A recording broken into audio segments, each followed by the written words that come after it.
Hello everybody, it's Kitty and you're joining me for Sakura's Spirit, and thank you so much for that. We're still at the Fox Girls Mansion and we've still got sexy saxophones. So let's go ahead and see if everyone can keep their clothes on for this next installment.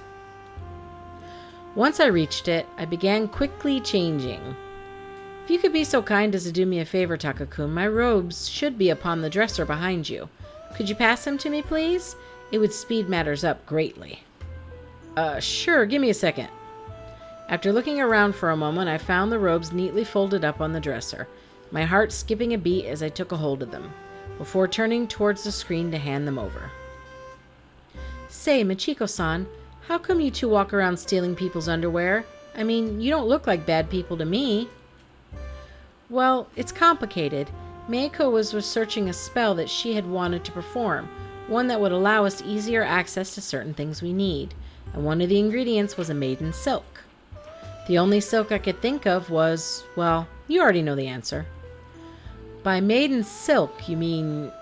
I guess I understand why you would say that, but isn't maiden silk another term for a wedding sash?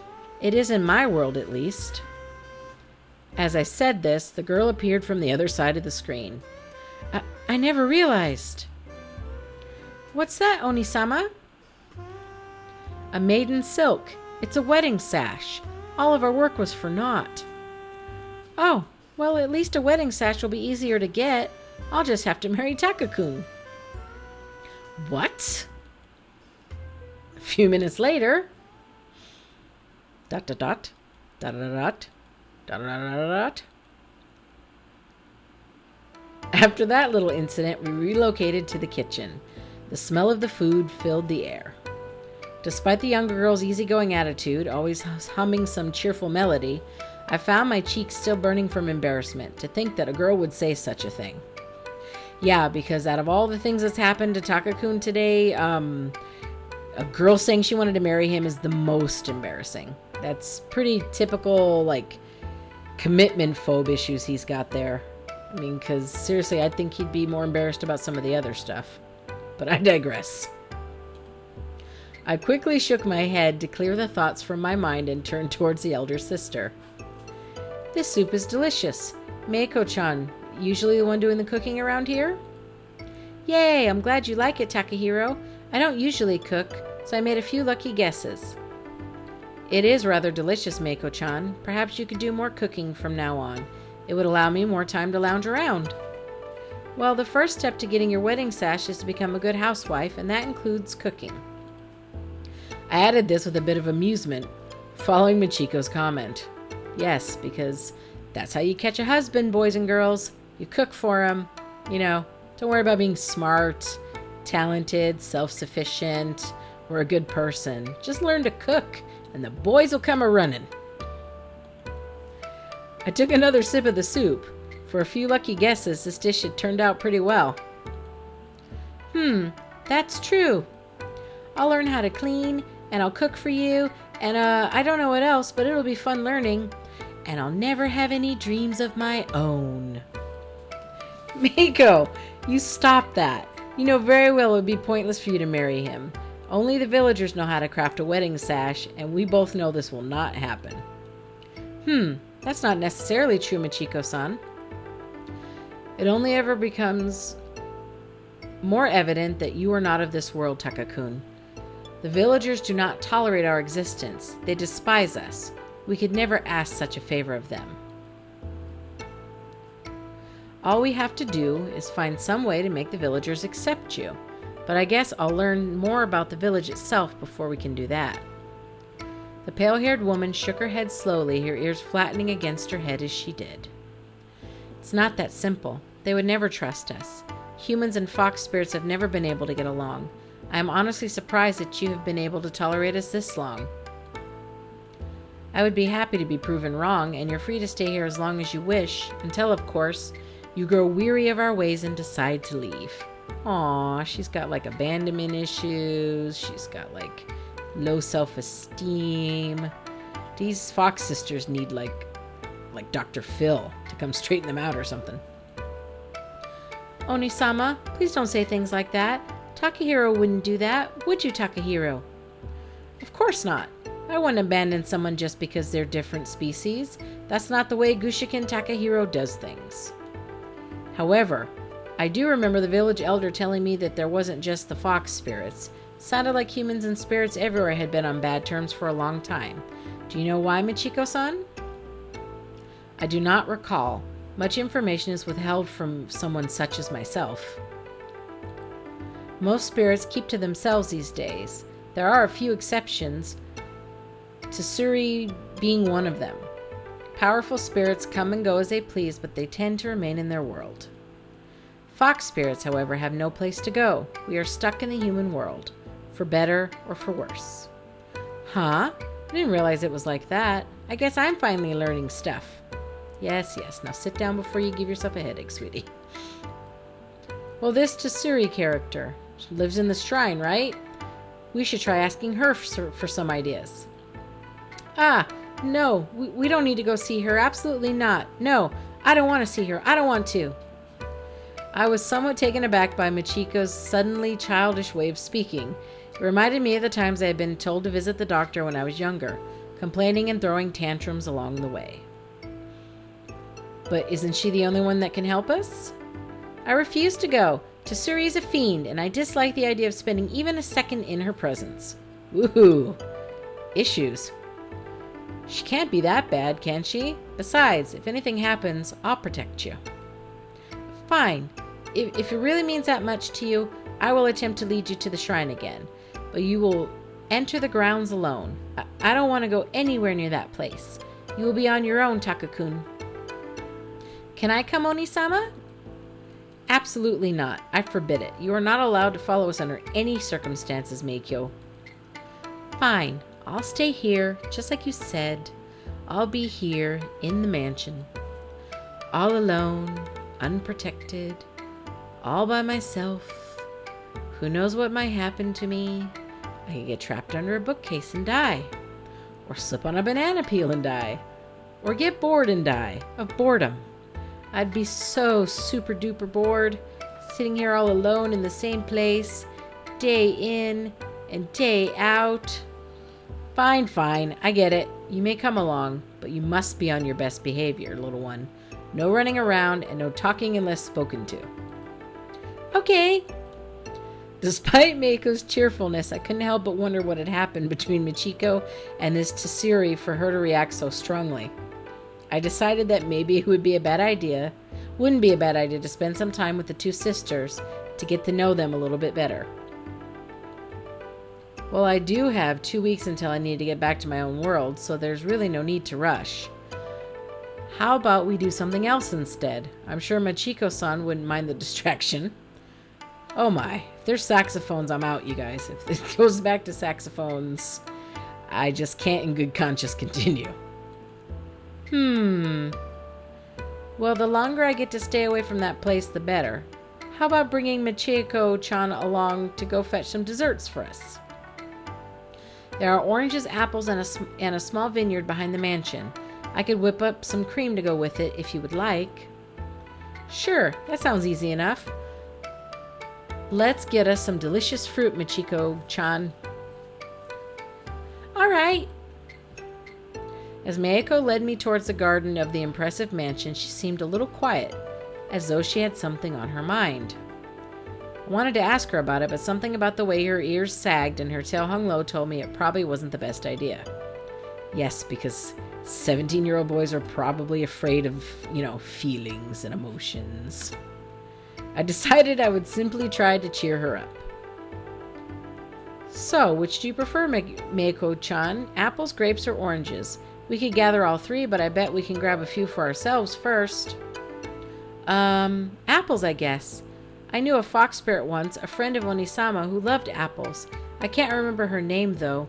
I guess my head's a bit hollow. Apples are awesome, crunchy on the outside and sweet on the inside. And your head isn't hollow, silly. If that was true, I think I'd still be stuck in that jail cell.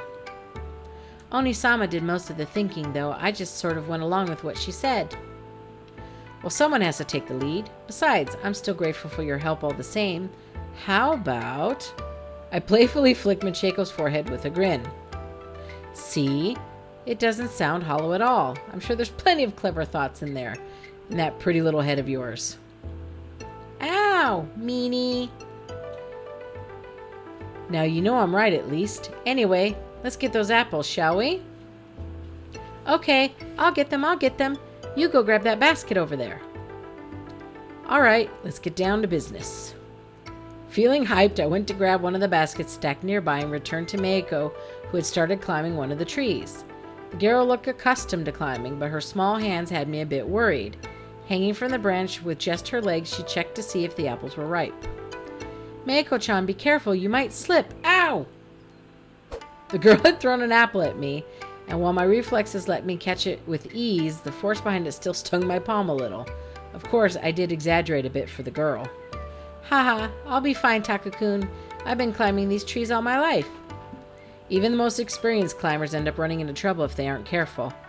I smiled weakly at the girl's excited attitude, placing the apple I caught into the basket. You don't know what you're talking about. I'm a fox spirit. I won't fall. I'm super careful. Watch. I'll grab the apples near the top. Famous last words. Wait, Meiko-chan. Unless you can fly, I don't think you should go for those. Fly? I can't do that, silly Taka-kun. Who has ever heard of a flying fox spirit? Ah! And then she fell out of the tree.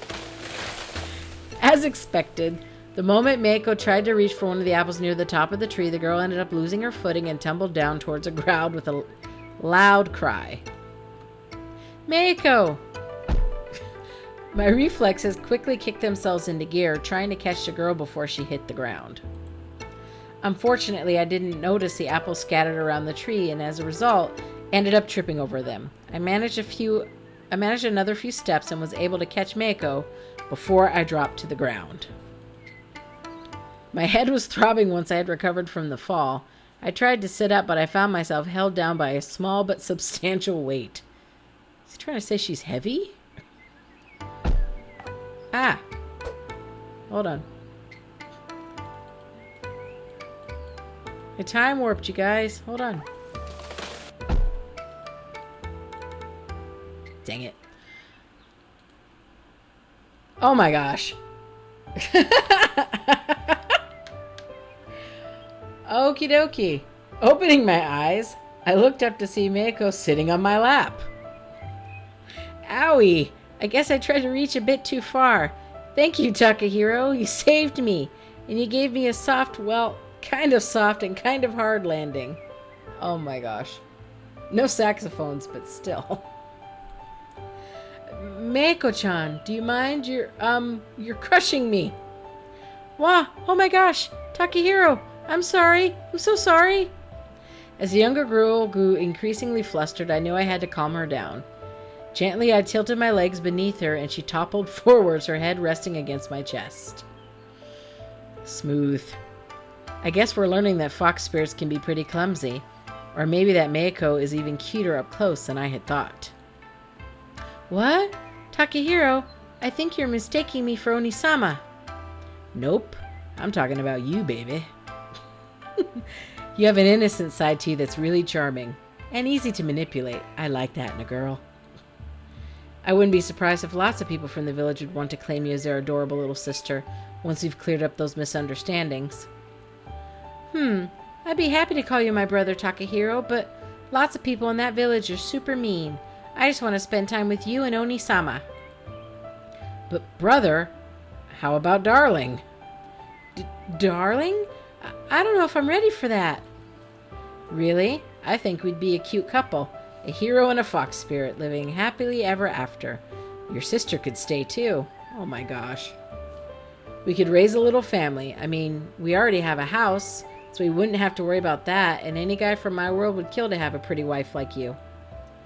I held back a chuckle, knowing all too well that my teasing was taking effect. Yet I was also happy to see her spirits seemingly lifted. Thank you, Taka-ni. I think Taka-kun would be better.